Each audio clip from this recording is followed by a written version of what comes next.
Sasa karibuni channel yangu. Mimi naitwa Talie Mukundane, natoka Uganda. Hapa Kenya au hapa Nairobi. Nimeishi hapa miaka 3 ama naenda shule inaitwa Kenya School of Law. Nataka kufanya hii video ndio nifunze watu wenye wanataka ku learn Swahili. Niwaambie venye wanaweza jifunza Swahili haraka, kwa sababu tangu nikuje hapa ama mara ya kwanza nikikuja hapa sikujua Swahili, sikuweza kuzungumza venye nazungumza sahi. Of course siko perfect, lakini nimeimprove sana. Naweza sikiza mtu akizungumza na Swahili, naweza zungumza na mtu Swahili, hata kasi ile Swahili sanifu, lakini ni Swahili yenye naweza saidia sana kupata mali ya kwenda, pata chakula, pata mali ya kulala. So nataka nyinyi wote mjue nilifanya aje ama nilifanya nini kufika hapa. So yeah. Welcome back to my channel. My name is Talie. This channel is all about travel, lifestyle, educational content around mostly the African continent and being a Pan-Africanist. I am a Pan-Africanist by heart. I love Africa, I adore Africa, and I wish to spread my love and passion for the continent to everyone on the continent and out of the continent.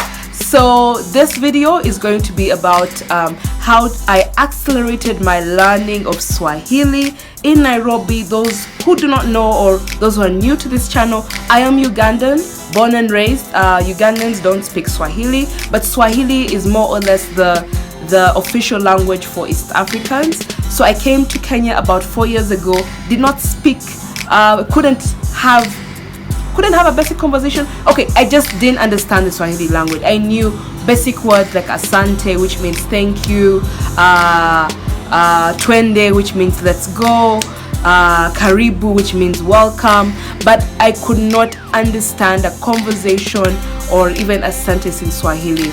Right now, or since even when I made my last YouTube video, my understanding rate was at 0, but right now I can actually listen to a very good degree and speak to an absolutely amazing degree. I can listen to videos, I can listen to music, I can listen to, news anchors, and it's an amazing feeling, ladies and gentlemen, because when you're in this country and you don't speak the language, it's really a challenge for you to integrate with the locals. You go to a market, you can't bargain a really good price. Let's say you're with your group of friends, they crack a joke in Swahili, and by the time they translate it to you, the joke has already, flown past your head.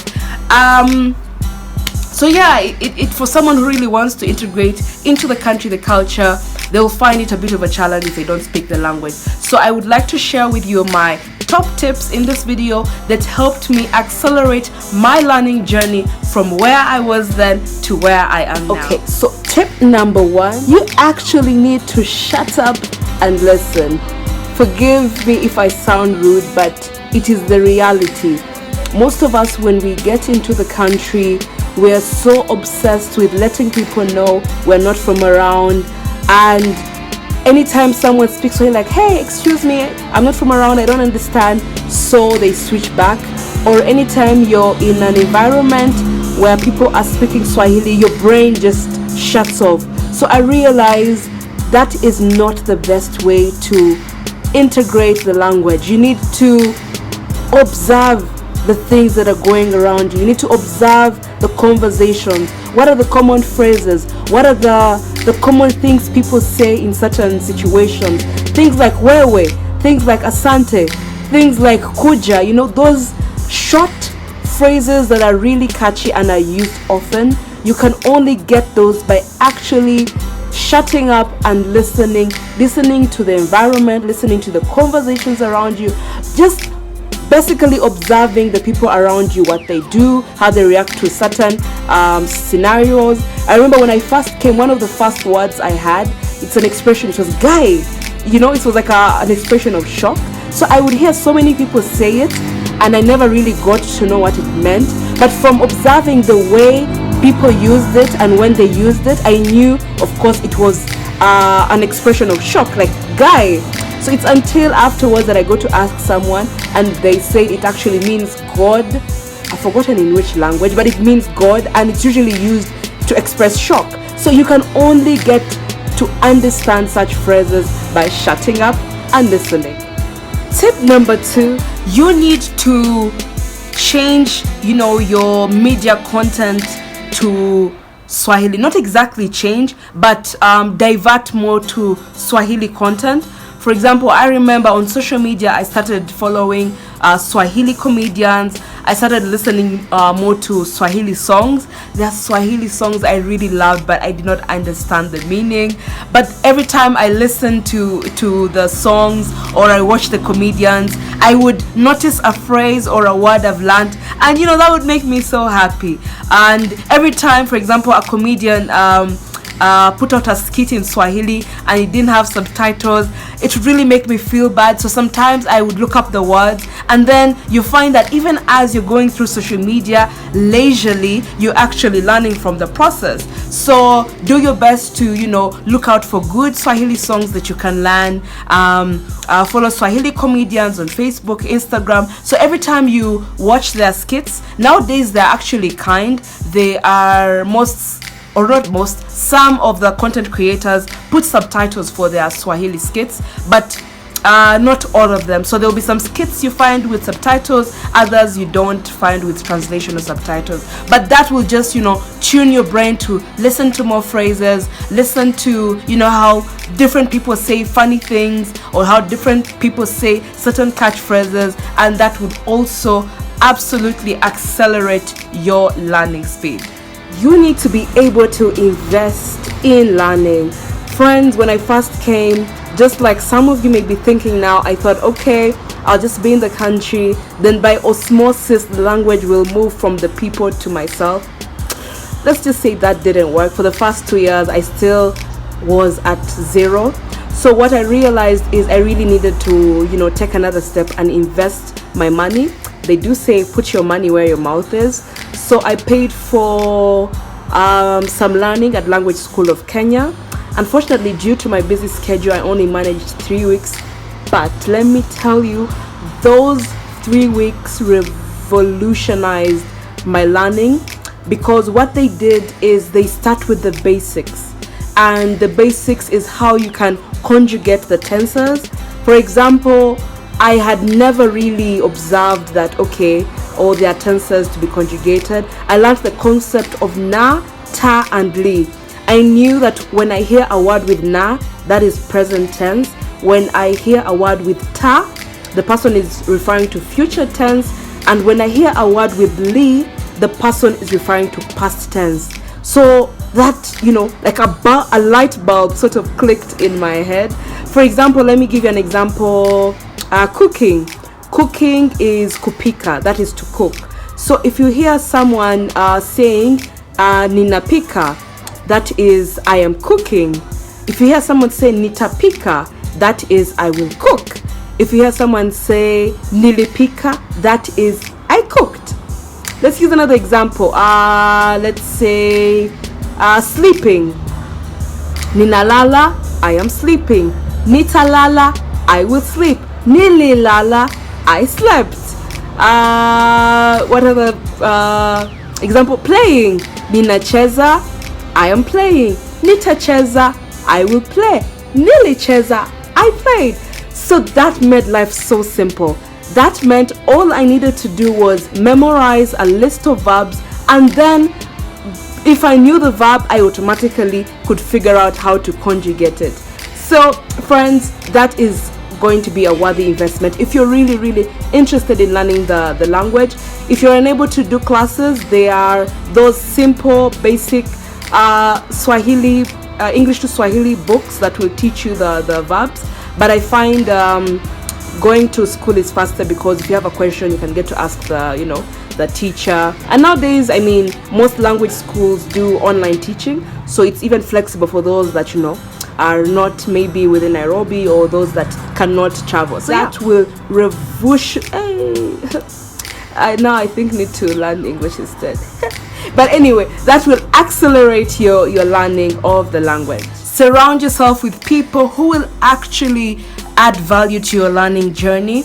I realized that most of your Kenyan friends will be like, you don't know Swahili, I will teach you. But that's usually where it stops. You rarely interact with them, and to be honest, people are busy. No one has the time to be following you up and teaching you Swahili words day to day.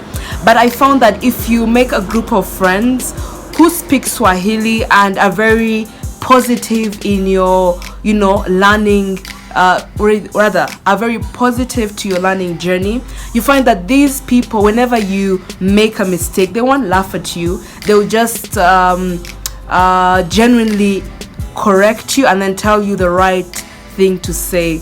Shout out to my friends Kenya, Jackie, Karen, who really helped me in my learning journey. Actually, I would advise, if possible, try to stay with someone who speaks Swahili. The thing that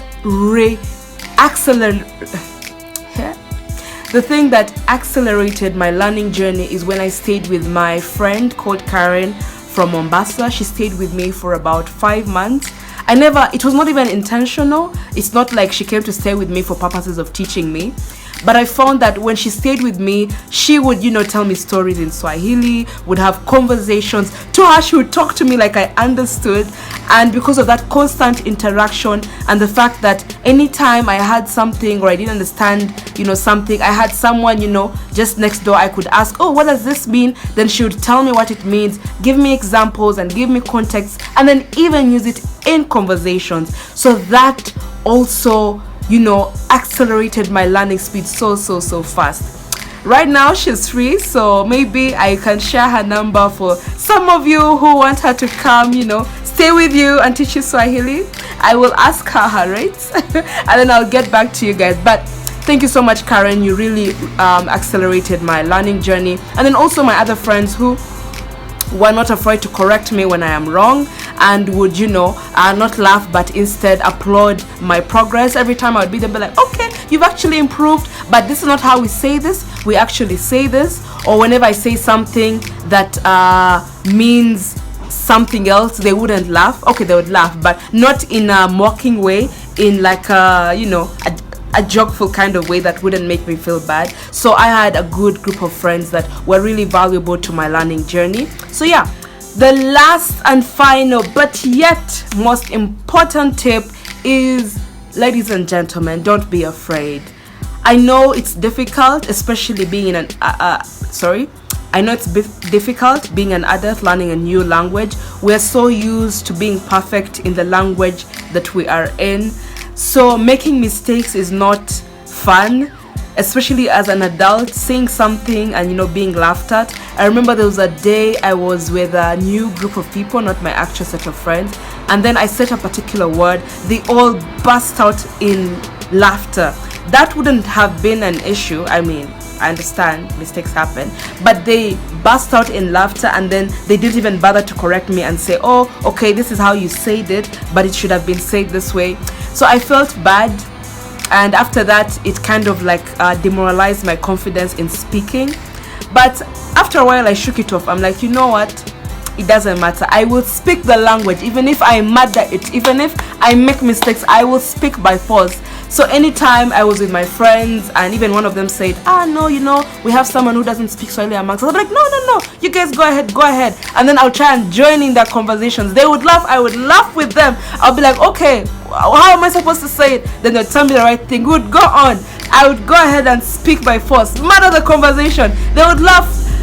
After some time, they just got used to me. I would laugh with them. So now they started correcting me. And of course, now with more practice, it started becoming easier for me to learn, be corrected, and even gaining the confidence to speak. Because let me tell you, if you feel you're going to just read, you're going to just revise, to listen without actually speaking, then you're not going to learn the language. You need to find the courage within you to just speak. Even if you make a mistake, just speak. Even if they laugh, just speak. Just speak whatever you know. and whatever you don't, you will find out along the way, and whatever you murder, whatever you say wrong, you will be corrected. That is another thing that accelerated my learning big time. The courage to not be afraid and to just speak and practice any new phrases, any new words that I have learned. So yeah, that's it. I didn't want to bombard you with so many tips. Those are my top tips that really helped my learning Swahili journey, and trust you me, if you do follow them consistently, they will work for you as they worked for me. I hope this video was able to be, of help to any of you out there looking to learn Swahili, but you're not sure where to start from, you're not sure how long it's going to take you, or you're not sure what to do to accelerate the learning process. Another thing I would say, mainly not a tip, is be patient with yourself. Don't be frustrated with yourself. Try to make the learning journey fun, and whenever you make a mistake or whenever you feel it's not going as fast as you want, don't be too hard on yourself, because one thing, if you're frustrated, that derails the learning process. Find a way of enjoying the learning process, because when you enjoy it, you actually don't even notice that, oh, time is flying by. You don't even notice that, oh, I'm actually learning this and that. You just enjoy the process, enjoy the journey, and with time, trust you me, you will actually get to the fluency level that you want. So that was it. Thank you so much for watching this video. Hopefully we'll meet again in my next video. Until then, stay amazing, stay safe, be kind to one another, and one Africa, one love.